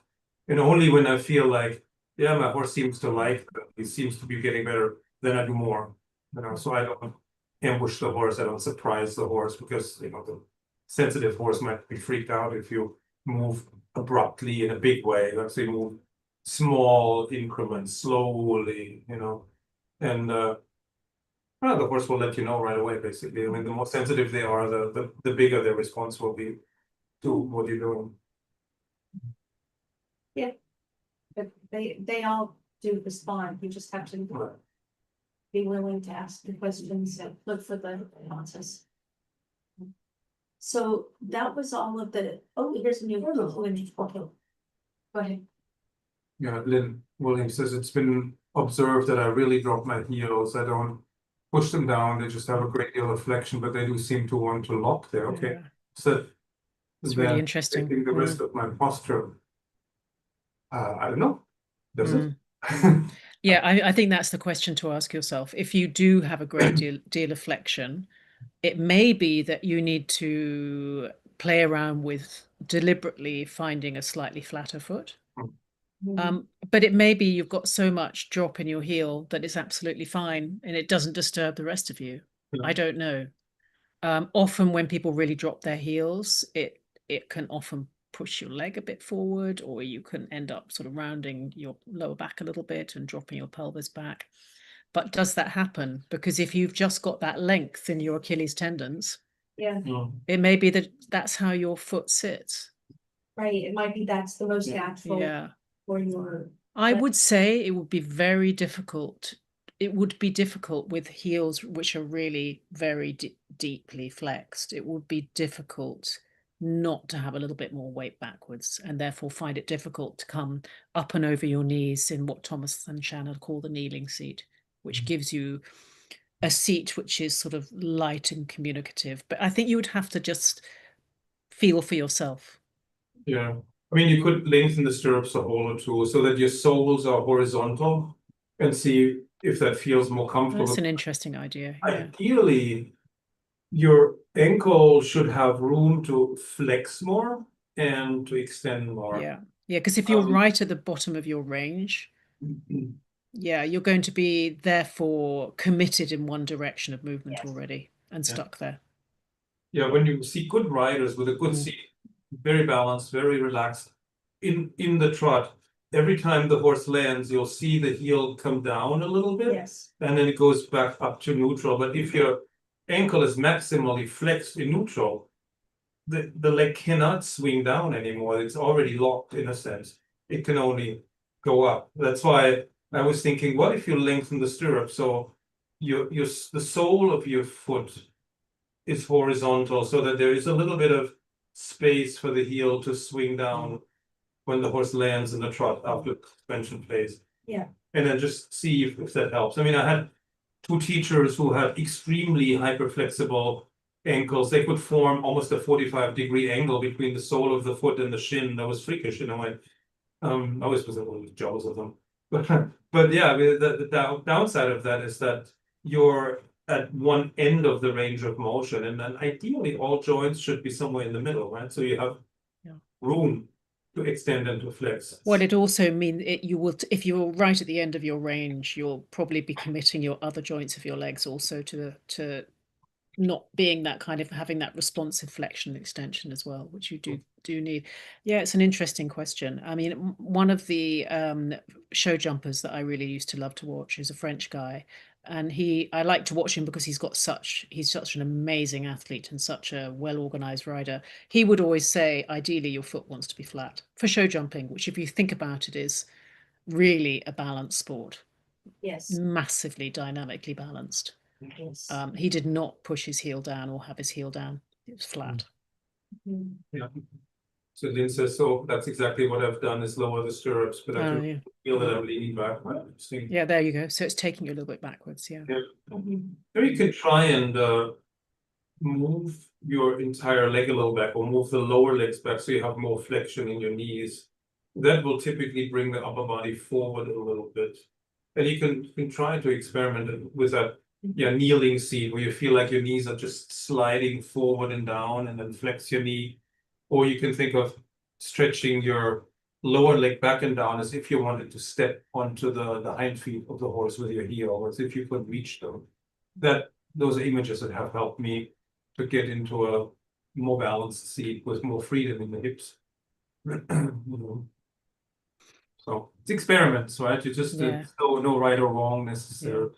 You just have to play with the options and see what feels comfortable. You need a seat that doesn't just look good, but a seat that where you feel like I can live in the seat, I can work in the seat, and I can feel my horse, I can shape my horse, and the horse has to be comfortable under that seat. But it's no good if it looks picture perfect and the horse is really uncomfortable and miserable because you're stiff, and like a statue.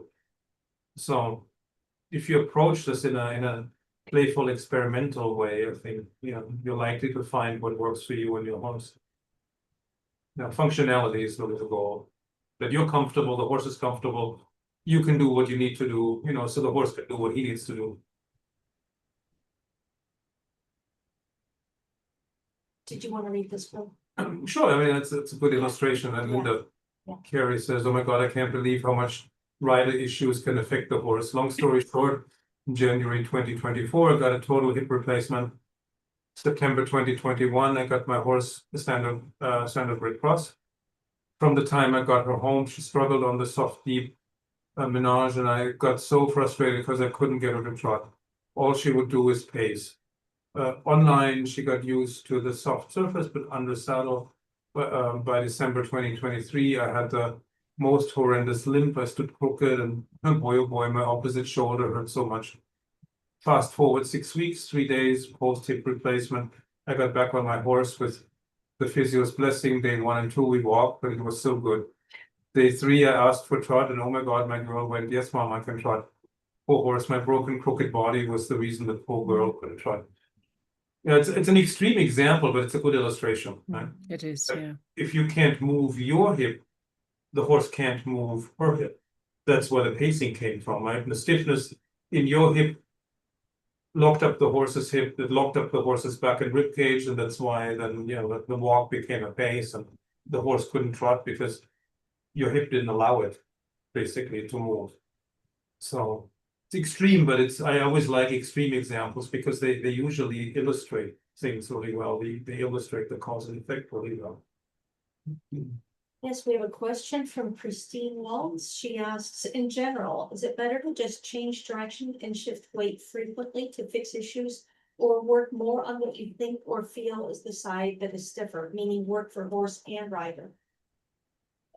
They both can work. Of course, if you stay on the same side and try to resolve it, that can also lead to a certain doggedness and biting down, like some dog breeds, they bite down, they don't let go, and then you drill and drill and drill, and it gets worse and worse and worse. And so sometimes it's easier to keep it playful. It's better to keep it playful, move around, change, and as you change direction and turn and bend and you have to rotate left and right, you shift your weight left and right. I think that's sometimes a more effective strategy to find where neutral is and to resolve the resistances. Well, Catherine, what do you think? Yes, I mean, yeah, I agree. I think that's right. Yeah. Yeah. Okay. I think both can work, but for me, the playful approach has always been better because I get this narrow focus and this, I'm going to make it happen. Yeah. Kills me. Well, I think that's right. And it's you can take the same attitude to yourself and your horse, and I think it's effective. For me, as a life lesson, staying playful, staying inquisitive, staying curious, as opposed to this has to work. This is the correct way of doing it, and the horse has, Thomas, I like how your German accent gets just very slightly stronger.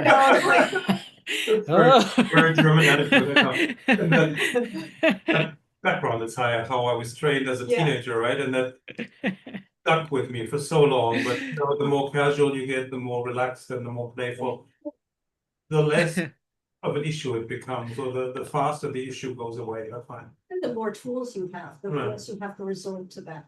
The more tools and resources, other ways of thinking it through. And it's probably also a bit of a personality issue. People who get this narrow focus, who are very ambitious or very get it done, they need to watch that side of themselves, that they don't just force their way through it. Other people who are like, oh, whatever, it doesn't matter, I don't care, they might need a little bit more disciplined approach. I don't know. So that's something maybe also to take into consideration, the personality of the horse and the rider both. Some horses do well with discipline and really focused work, and other horses can't handle it. They need a much more free and loose kind of approach, otherwise they freak out. Yeah, individuals too. They're just, as we always say, horses are just people too. Exactly. So Jane says, Catherine's exercises have helped me ride in the field with the exercises Thomas has given us with more feel to balance ourselves.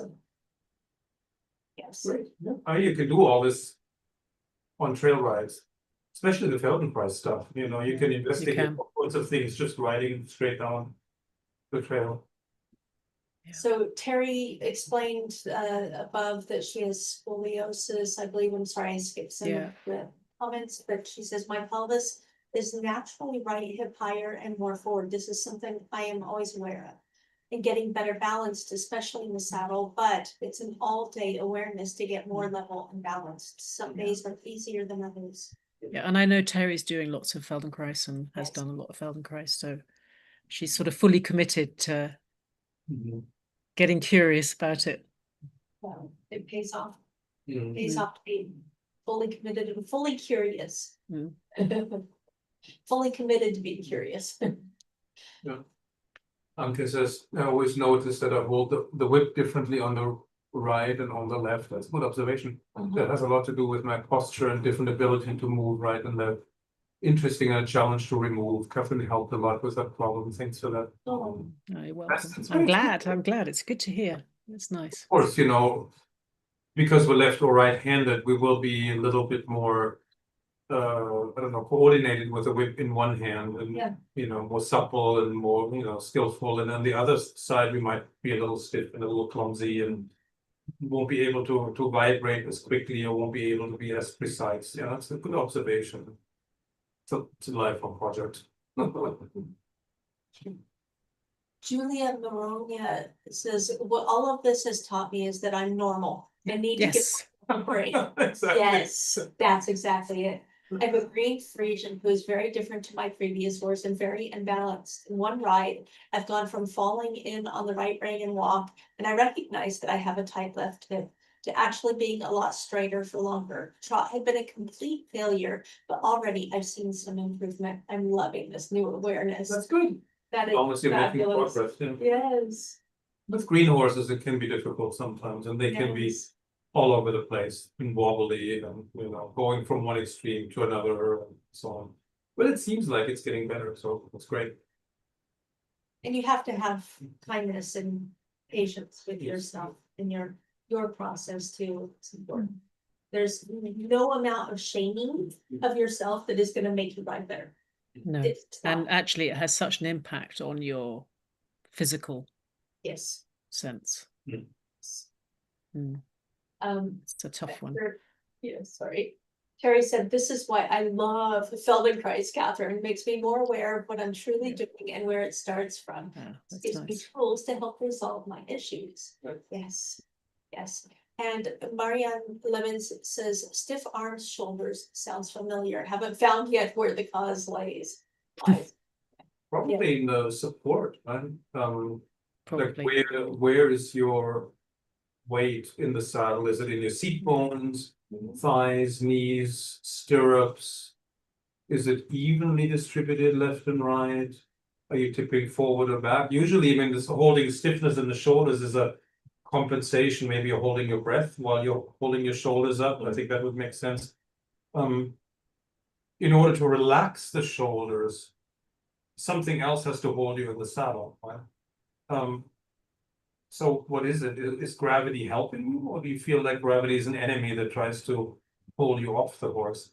If gravity is your friend because you're so balanced and you're so deep in the horse, then you can relax all muscles because you know nothing's going to happen. I'm not going to fall off if I relax my arms and legs and so on. But if you're not so balanced, you feel like, oh, I have to hold on, otherwise I'll fall off, So that would be maybe a good starting point. Like, where is your weight? Where do you support yourself? And can you change it? Can you And I shift? think, I'm sorry. yeah, and I'm thinking, Thomas, from what you said there, like for instance, if you play around with the forward back motion of your pelvis, the right left motion, and then maybe you'll find a place where it feels like you're kind of almost like your femurs, your leg bones just sort of drop out of the hip sockets and sort of drape around the horse. And I've noticed with riders who look very, very supported in their upper body, it's often when you look down from the hip joints down to the knees, or even lower. For the jumpers, obviously it will go down to the feet because they have their feet a bit further forward. That the legs look both connected and draped around the horse, but not squeezing because they're not. So there's a sort of sense that there's a lot of support coming from that part of them, and a lot of connection to the horse. And I think that that's kind of what you're talking about, actually. Yeah. Yeah. Are you sitting on the horse or are you sitting Yeah. in the horse? For me, the big game changer was that my weight doesn't need to be supported by the seat of the saddle or the spine of the horse, but there's a huge area below the horse. Yeah, exactly. The rib cage, right? And which is my thigh down to the knee, essentially. Yeah. And once I discovered that I can support myself below the spine of the horse, I felt much more in the horse and much more connected to the horse. And of course, you can move your horse's shoulders from that part of you as well. And that is, can't you? Like once you've got that feeling of the thighs being sort of draped and connected, it gives you so many options in terms of, whereas I think it's true that a lot of people just think of their pelvis and the sitting bones and maybe the feet, I don't know, but then what's in between? I mean, when I was, again, in my early days, we were taught you sit on the seat triangle. Like you spread your weight out between seat bones and the fork. But that's all above the spine of the horse. That's very high. That leads to a very high center of gravity. And I don't know why or when I eventually figured out there's all this area below my seat bones, like the rib cage, basically from the spine of the horse to the point where the ribs are vertical. All that could be available for supporting me. And it is, it Yeah. is. Yeah, And, yeah, And once I discovered it, I felt like, well, now I'm in the horse. I'm no longer stuck on top like a clothespin, but Yeah. I'm inside the horse now. And then you can relax because you feel safe, you feel secure, connected. you're connected, yeah. You get the feeling that, well, I couldn't fall off if I tried. I basically have to flee myself off the horse in order to fall off. Whereas if you're not, right, exactly. But if you're not balanced, you feel like, oh my God, I'm gonna slide. I'm gonna any move on the horse and I'm on the ground, you know. And it's, you know, so it makes you nervous, of course, like what we had talked about earlier Yeah. already. If you don't feel balanced and supported, you get nervous because you think I'm gonna fall. You know, and if you find that support as low down as possible, then I'm safe. Nothing can happen to me up here. Kristen Adams said, yes, I'm trying to fix the last of my arched back, but I still can't without holding due to my own injuries, etc. So holding doesn't help. It doesn't. Yeah. But slowly, you'll Yeah. get there. Yeah, it's a process. Mm. Yeah. And Terry said, I have a student that does the head tilt when she's really focusing on things. Yeah. It's not uncommon. Mm. Yeah. I mean, we all tend to have a dominant eye, and that has to do with the head tilt because he'll do this and then he'll, you know, right? That's my understanding from talking with you. Yeah, yeah, absolutely. That's- Mm. And when people think, often they will think with their eyes and their head and their neck. So Yeah, yeah. Riding teachers often do that. They stand in the middle of the circle and they go like this, you know, following the rider. Because they're focusing and they're thinking. So that's very common. Terry Castañez says, my horse routinely pushes my seat to the left. He is a bright banana. I correct my position and try to focus on weighting my right leg, which is my weaker leg, but it is a constant battle. I fear that I also get tense on the right side too, which works against us. So it's a wonder that we get anywhere. So I think I need to focus on some of the Feldenkrais work with Catherine. Yes. come on board. Yeah. Yeah. Join us. Yeah. Well, yeah, also you can approach it from two sides, right? I mean, if you feel like your horse is not giving you a level support base, you could engage the hind leg on the side where the hip feels lower, bring that hind leg underneath you, and then you'll probably feel the hip come up, and then it's a little easier to sit. So if you work on your seat, you can also at the same time try to create a more level foundation, a more level support base by getting both hind legs under the body, and then trying to soften the hind legs through half vaulting, whatever, you know, turning, bending, sidestepping, and so on. So I'm gonna try to get through the rest of these comments and questions really fast because I know it's getting late. Sam Taylor Layton said, sitting off to one side is just giving me a light bulb. This stiff side is also my bad side. Yeah, you may be supporting each other's bad habits. Yeah, it happens It happens a lot. Yeah. I know. And, you know, the horse isn't gonna one day wake up and say, I'm gonna change this. You're gonna have to be doing this. But you can do it by addressing the horse and yourself at the same time. So Regina Thomas says, Catherine, so even after years of injuries or operations, Feldenkrais could still solve remaining issues? Well, I'm going to be very clear that, in my opinion, there are no miracle cures, despite what I see on Facebook every day. But if you commit to a practice, and if you've had a lot of surgery and operations, that's probably going to be pretty much a daily practice. It doesn't have to be long, but it has to be consistent, just like with your horse. Then you can really make huge changes. Yes. But you know, when you've had a lot of surgeries and operations, you absolutely need to do something really every day. Yeah. Mm. Julia Maronia says, Erg, I just typed a whole entry and then deleted it. Basically, I've written that in just these 2 days, I've learned to give myself a break and not think that I'm completely useless. Yeah, actually, it didn't delete. No, that's the second. We've heard that one, I think. Yeah. It was there. Yeah. So She says in one day I've been able to get a much better level of straightness in walks, so that I had moments of straightness today. That's awesome. That's awesome. That's awesome. That's Great big progress. success, yeah. I know. Yeah. And let's see, I'm just going to skip through. Maria says this is an interesting discussion. She has to watch the rest of the recording. Marianne Lemon says light bulb. 10 years ago, I've been half-sided paralyzed due to MS. Wow, gosh. That explains maybe why I lifted my heel up for so long. Thanks to Feldenkrais, I'm becoming less and less crooked. It's still loads of work to do. Yeah. Wow. I mean, the lifting the heel could also be digging in to hold yourself on the horse, to secure yourself, your seat, especially if you're paralyzed on one side or you don't feel one side of your body. Well, it could be that the body does it as a defensive posture. You basically hook onto the horse so you don't fall off. But yeah, it's great if Feldenkrais can help you undo that. So Kristen Adams says, I've been using a raised up neck strap that's easy to grab onto without moving my body out of position to help me feel my way to the middle and to relax. Easier to tweak the body position with something to hold on to that isn't the horse's Yeah, mouth. I think neck straps are great. They're great. Yeah. Absolutely.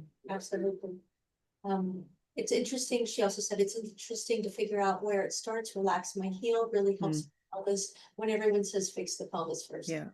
It's a system. It's a whole system. Exactly. Yeah. But you could probably think of relaxing the heel and then think of relaxing the pelvis and then think of relaxing the heel and go back and forth between the two. I find that often works really well with the horses too, because they affect each other in some way. Carol Gates said, good point, as the horse also moves in 3 dimensions. We frequently think they move in only 2 dimensions. Yep. And Lisa Pangel said, sitting off to one side, tilting the head, tension in one arm, heels on one side. Oh dear. The stiff side of my foot there. Yes, Catherine, are you? Yes, I am. So that's interesting. That's funny.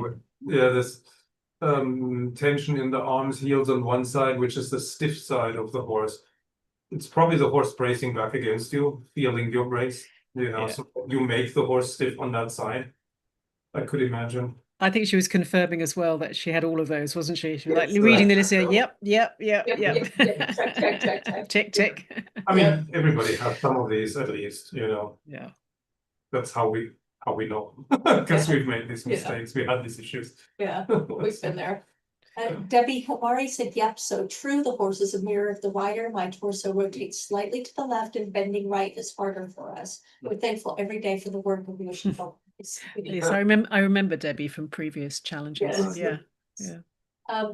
Jane Marie Law said, in 2018, I came off my mirror at a show and broke my pelvis in 4 places. Yeah. As a result, my fairly good balance became less accurate. My new horse, a 5-year-old Frisian Cross, is very crooked. He is like a motorcycle with a fixed wheel in front of him.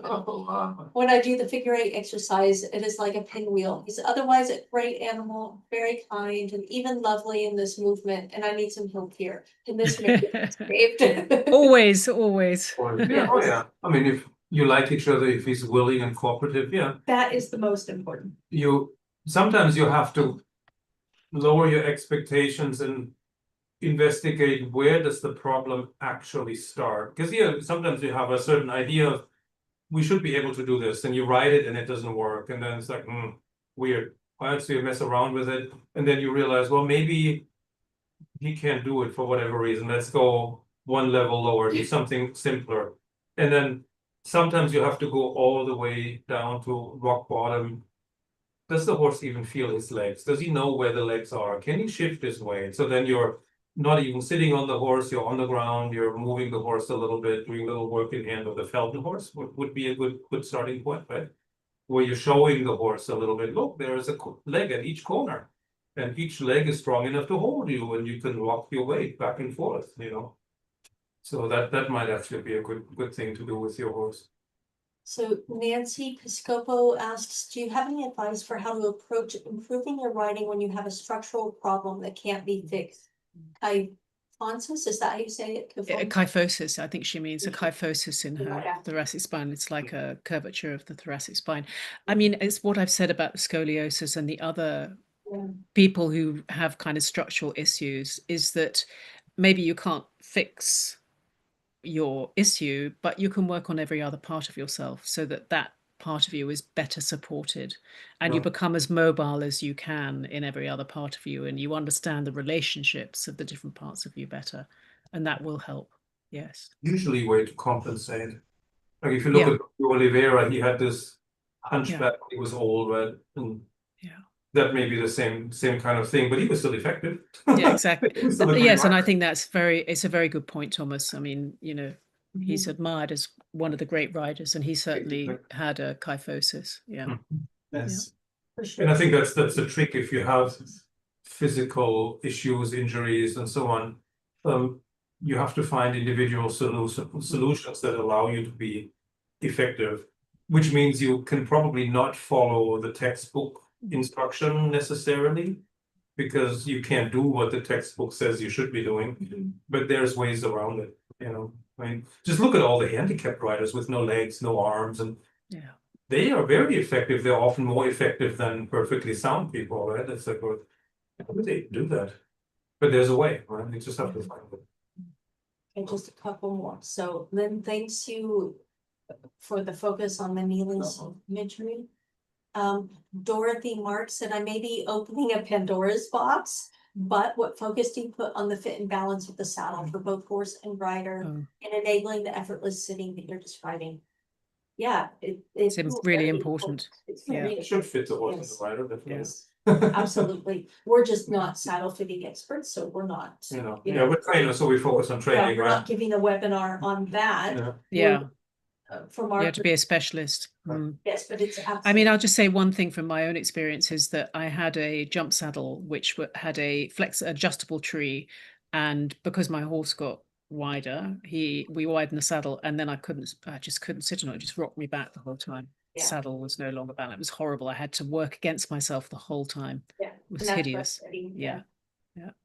Yeah, everybody brings their own experience and bias with it, right? The farriers say it's all in the feet. If the feet are not perfect, then you can forget about riding and nothing's gonna work. And the saddle fitters are like that with a saddle. And of course the trainers is like, well, you have to learn to sit, you have to learn to ride, and then nothing else matters, right? So, but of course it all plays a role, right? The saddle has to be comfortable for the horse, and the saddle has to allow you to sit in balance. If you feel like you have to fight the saddle to get all your bones where they need to be, then it makes it 10 times harder to learn to ride. You know, it's hard enough as it is. Okay, we have one last one. Barbara Benson or Winson, I'm not sure. Vincent, yeah, or Vincent. Yeah, but yeah, I'm Benson. never quite so sure. Okay, after a childhood injury, I have lower muscle tone on my right side, and as a result, I've always had difficulty applying the same amount of pressure or any pressure at all to the right stirrup. As a result, I often lost the stirrup on my right side, afraid of gripping it with my thighs. With magnetic stirrups, I can no longer lose the stirrup and can keep my thighs loose. I'm getting better at applying pressure to the stirrup, but it still changes significantly. Gosh. What do you think of such aids? That's interesting. Magnetic stirrup, so is it magnetic to the bottom of your boots? Must be, Stuff like yeah. that? Yeah. I don't know, I've never heard of this. I've never heard of it either, but yeah, there must be Yeah. metal in the sole of the boot, and then the stirrup is probably, or vice versa, steel stirrup and magnet in the bottom of the boot. I mean, if it helps, why not? You know, Yeah. that's the important part. If you feel like you ride better or it makes things easier, why not? But if you feel like you can't have the same pressure, I don't think it's a matter of muscle strength. What if you let gravity pull your leg down into the stirrup? If you can release the muscles around your hips enough, then gravity should pull the leg so your foot makes contact with us. But it's a bit different though, because she's had this particular Mm. something, you know, that yes, that it's possible that could help. It's possible, but then when you have it sounds to me like there's some sort of interference between the messages from the brain to that side, and that's a little bit different.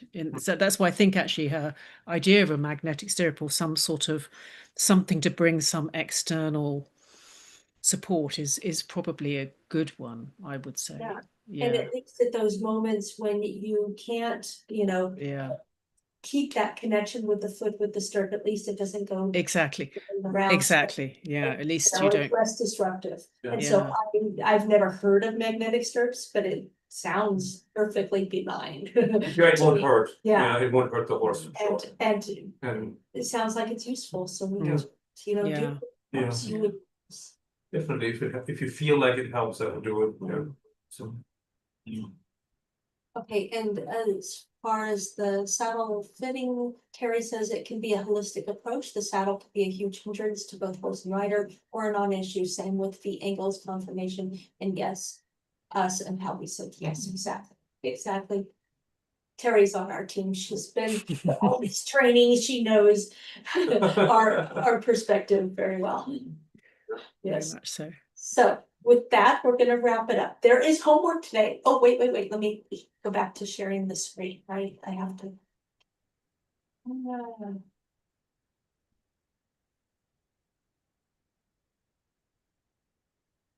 Do that so that I can share the screen. Okay. Okay, so. Really quick. So. Before we get to the homework, if you are loving this, if this is exactly the kind of holistic approach that you've been looking for, if you consider yourself a thinking rider and you've been looking for a system that works the way your mind works, and if you're discovering that your crookedness and your horse's crookedness are likely the source of the problems you're having, and I'm going to add one more that I didn't put on here. If you really like this horse rider operating as a unit, a holistic unit together approach, both together, then the straightness course is exactly what you've been looking for. Our next course starts on July 25th. We only run this course usually once a year. This is the only time we're offering it this year. It's an 18-week course about achieving straightness as a horse and rider unit. And it's the course to learn all of these biomechanical fundamentals of straightness and how it and crookedness impacts everything else you do in your riding. I put the link here. You can also find it in the store. If you go into the course platform, just click on the store and you can find it there. You can also find it on our website at artisticdressage.com. It's on there. You can, and I'll be posting this again too. But somebody was asking about supple ribs of the horse's ribs. I added a new bonus today to the course. So when you sign up for the course, you also get the supple ribs course. It's a little mini course as a bonus. It has exercises to improve the suppleness of the horse's body. It has Feldenkrais exercises to improve your suppleness of your body. And there's a Feldenkrais. Oh, wow. Did you put that in there? Huh. Is it there? I believe. How cool. I thought, yes, this rocking of the withers. I believe that's there. Should be. I hope I'm not wrong. Catherine's looking at me like, oh. Well, we'll find out. It's a great little course, and we're offering it as a bonus when you sign up for the straightness course. Anyway, so your homework.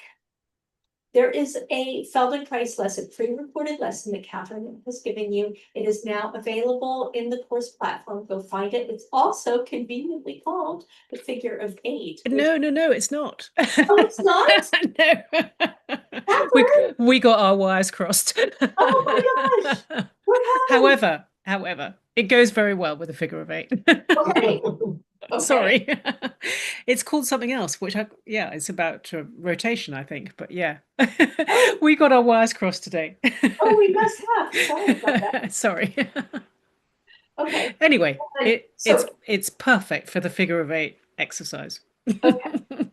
Gotcha. Okay. So then after you go do that, it's a short lesson, then you'll inevitably have some interesting observations and realizations. Go share those in the Facebook group. We'd love to hear. You can tag Catherine even, and she'll reply to your posts, your comments, and then tell us, what you discovered, what surprised you, what this tells you about your seat. Do you notice any correlations with this and the problems or tendencies that you have in your writing? That's interesting to ask yourself. And then return back here tomorrow for training 3 on how to assess your results and your horse's crookedness. And we'll be reviewing some of the videos that have been submitted, giving feedback, helping you to assess your findings, and answering more questions, of course. So with that, I want to say thank you, Catherine, for joining us. Thank you. It's all of absolutely my pleasure. And to and- meet everybody who came tonight and everybody who Yes. commented and had such, great contributions. So thank you. Always such an interesting conversation. Every single time I learn something too. And we've had many of these conversations. We have. But I continue to learn from you, and so thank you. I appreciate that. And thank you, all of you, for attending and being here with us tonight. Yeah. Helping to contribute to this lively, interesting conversation.